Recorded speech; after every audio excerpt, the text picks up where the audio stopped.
کله هم غواړئ د افغانستان څخه حرکت وکئ یا د پاکستان څخه حرکت کوئ یا د ایران څخه حرکت کوئ، د هر هیواد څخه چې تاسو حرکت کوئ د اروپايي هیوادونو په موخه، نو تاسو کوشش وکئ چې ابتدا کې تاسو یو هیواد وټاکئ ځان ته. تاسو خپل نهایي نقطه وټاکئ چې زه به د دغه ځای ځم، په فلاني هیواد کې به استوګن کیږم. دغه معلومات ټوله په افغانستان کې چې یاست یا په ایران کې چې یاست یا په پاکستان کې چې یاست، په هماغه ځای کې چې یاست ورې خپل معلومات وکړئ چې کوم هیواد کې کاري فرصتونه ډیر دي، کوم هیواد منابع ډیرې لري، کوم هیواد کې د مهاجرینو دپاره وساینې ډیر دي. دا ټولې څېړنې حول وکئ او وروسته حرکت وکئ. زموږ ډیر افغانان دې ته اړ سوي دي چې اروپا ته راغلي دي، یو کال په یو هیواد کې دي، بل کال په بل هیواد کې دي، بل کال په بل هیواد کې دي.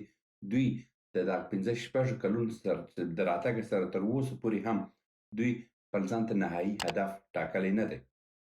دغه د نهایي هدف نه ټاکل له امله ستاسو ژوند خرابېږي، ستاسو وخت ضایع کېږي. نو تاسو کوشش وکړئ چې کوم پلان، کوم هیواد چې تاسو ټاکئ هغه په افغانستان کې وټاکئ، خپل تحقیقات پرې وکئ او وروسته به حرکت وکئ.